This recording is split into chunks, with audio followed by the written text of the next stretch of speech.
Gloire à Dieu, alléluia, gloire à Dieu. Nous bénissons le Seigneur pour le souffle de vie qu'il nous donne encore en ce jour, le tout dernier de l'année 2023. Nous sommes vraiment aux portes de l'année 2024. C'est vrai que pour Dieu, rien n'est différent parce que les jours ne comptent pas pour lui. D'ailleurs, 1000 ans équivalent à un jour.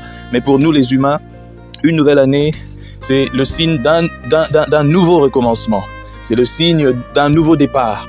Et je prie que le Seigneur puisse vous aider à prendre un nouveau départ. Et d'ailleurs, la parole d'aujourd'hui va aussi vous aider à pouvoir prendre un nouveau départ. Bienvenue à une minute de prière de ce jour, le 31 décembre 2023, c'est un dimanche. Aujourd'hui, le Seigneur a mis en mon cœur ce passage qui va nous aider à entrer en 2024, mais autrement. Il s'agit des Proverbes, le chapitre 27, le verset 5, je lis « Au nom de notre Seigneur Jésus-Christ, mieux vaut une réprimande ouverte qu'une amitié cachée. » Mieux vaut une réprimande ouverte qu'une amitié cachée. Mon frère, ma sœur, beaucoup de chrétiens échouent à cet endroit.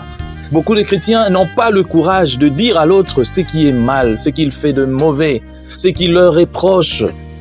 Mais même dans l'église, il y a cette facilité de se mettre dans un coin pour commencer à critiquer, pour commencer à calomnier, pour commencer à dire du mal d'une personne. Mais ce qui est même étrange et étonnant, c'est que ces gens qui racontent, cette personne qui va ou ces personnes qui vont commérer, colporter, critiquer une personne, lorsque vous suivez bien, vous verrez que cette personne les a peut-être aidés dans leur vie. Et c'est malheureux. C'est très malheureux de voir au fait dans l'église des gens qui se plaisent à faire du mal. Parce que critiquer dans le mauvais sens, commérer, c'est dire des mauvaises choses, c'est calomnier. Mais vous calomniez une personne qui peut-être vous a fait du bien. Et on a vu ça, ça fait tellement mal, quelqu'un que tu as aidé. Vous savez, les gens ont cette sale habitude de dire « Ah mais qu'est-ce qu'il a fait pour moi? Qu'est-ce qu'elle a fait pour moi d'ailleurs ?» Moi, j'ai vécu ça dans ma famille, du côté de mon père. Des gens que mon père avait pris au village. Des gens qu'il a emmenés ici, en capitale. Des gens qu'il a instruits. Et lorsqu'ils étaient instruits, il leur a même donné un travail. Et lorsqu'il leur a donné un travail, puisqu'ils étaient toujours incapables, il les a même aidés à se marier. Que ce soit les hommes comme les femmes. Trouver des hommes, des maris pour ses sœurs, pour ses cousines, et trouver des femmes pour les autres. Il a payé des dots. Il a même aidé les maris de ses sœurs ou de ses cousines parce qu'ils n'avaient pas d'argent. Il leur a donné du travail, donc ses beaux-frères. Il est allé dans la famille de ma mère, il a fait pareil. Mais lorsque mon père était à la fin de sa vie malade, tous ces gens, que ce soit la famille de ma mère, que ce soit la famille que ce soit sa propre famille, l'ont rejeté. Et beaucoup sont allés même dire que c'était un homme qui les utilisait pour avoir du succès. Tous ces gens-là sont maudits. Ce sont des gens maudits. Et je vous dis aujourd'hui, pour ne pas tomber dans la malédiction, ne fais pas du mal, en aucun cas, à celui qui même un jour t'a aidé avec 1 franc ou $1. Lorsque tu étais en pleine difficulté, quelqu'un qui t'a sorti de ce moment. Car devant Dieu, on te posera la question par rapport à ça. Regarde comment tu as remercié celui qui t'a aidé. Parce que Dieu n'aime pas tout justement l'ingratitude. L'ingratitude, c'est quelque chose qu'on condamne toujours. L'ingratitude, mais dans l'église, on vit l'ingratitude. L'église est devenue le centre même de l'ingratitude.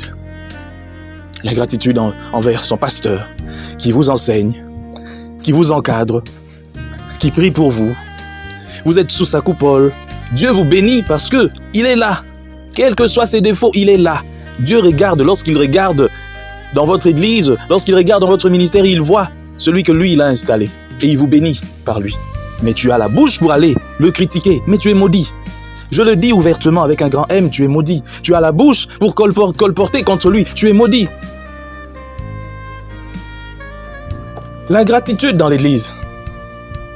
Un frère qui t'a aidé, une sœur qui t'a aidé, mais tu es le premier, la première à aller encore dire du mal. Moi, ça m'étonne lorsque je vois dans la rue les plus grandes colporteuses ou les plus grands commères. Ce sont des gens qui fréquentent l'église. Et 2 fois intercesseurs, intercesseuses.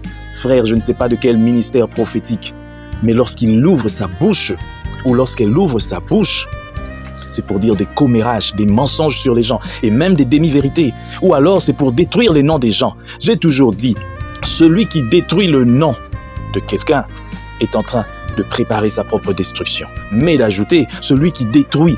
Quelle que soit la manière, le nom d'un serviteur de Dieu, il est sous la malédiction. En tout cas, vous devez prier pour que ce serviteur de Dieu ne soit pas un vrai. Mais si c'est un vrai serviteur de Dieu et que vous prenez votre bouche, vous l'ouvrez pour répandre le mal, pour répandre des mauvaises choses sur cette personne, dans le but de le faire détester, dans le but de le faire haïr, vous êtes déjà sous la malédiction. Je ne fais pas cette prédication pour maudire les gens, mais ce sont des mises en garde. Nous entrons dans une nouvelle année. Entrez autrement dans cette année. Que 2024 soit un renouvellement dans nos comportements, dans notre façon de nous comporter. On voit tellement des choses aujourd'hui. Je voudrais attirer votre attention. Une vraie amitié, une vraie relation, c'est cette relation où il y a l'honnêteté, la sincérité, où on dit la vérité à l'autre. Que ce soit avec un grand comme avec un petit. Mais lorsque c'est une amitié cachée, lorsque c'est quelque chose qui a un semblant d'amitié, il y a toujours le mal derrière. Et il y a un qui va payer le prix. Mon frère, ma sœur, mieux vaut pour toi, tel que dit la Bible, qu'on mette une grosse pierre, qu'on t'attache et qu'on te jette dans l'eau, plutôt que de tomber sous la malédiction, d'avoir la sentence de Dieu.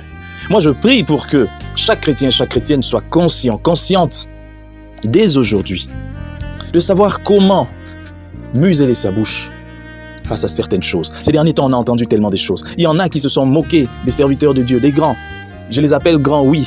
Même si je n'aime pas cette expression, mais grands, oui, parce qu'ils ont fait longtemps dans le ministère. Ils ont pu peut-être se tromper.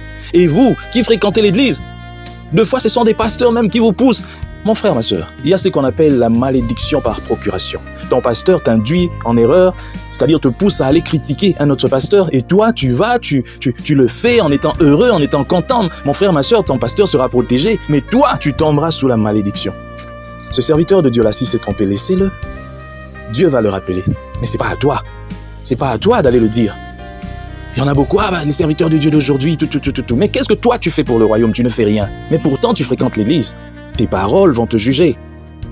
J'en appelle à notre conscience. Voilà pourquoi ce pays, de foi, nous, ici au Congo, on ne se développe pas. Parce que tout simplement, Dieu nous a donné beaucoup de choses. Mais il a mis aussi des conducteurs à nos côtés. Mais nous ne les écoutons pas. Nous ne les croyons même pas. Et nous les tuons. Par nos bouches, par nos comportements, par nos actes déplacés, par nos jugements, nous tuons.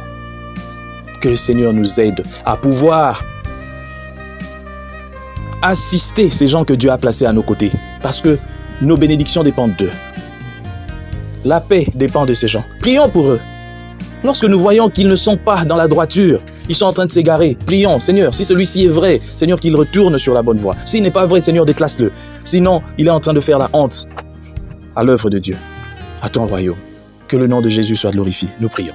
Seigneur, merci pour cette parole. Merci pour cette parole qui vient nous rappeler quelque chose. C'est une alerte. C'est une alerte.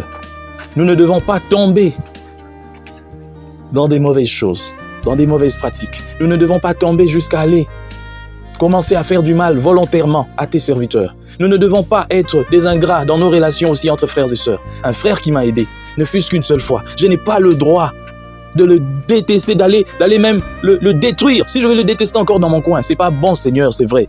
Mais mieux vaut encore garder ça dans mon cœur que d'aller le répandre pour qu'il soit détesté.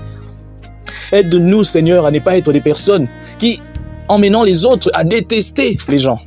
Plus encore s'ils sont des serviteurs de Dieu. Seigneur, aide-nous. Nous avons vraiment besoin de toi. Sans toi, nous ne sommes rien et nous ne pourrons rien. Au nom de Jésus-Christ, nous avons prié. Amen. Chers frères et sœurs, dans le Seigneur, vous avez l'occasion de servir Dieu avec votre temps, avec votre intelligence, mais aussi avec vos moyens. Soutenez, restez unis dans 1 minute de prière chaque jour. Écrivez-nous, envoyez vos dons ici. Que Dieu vous bénisse.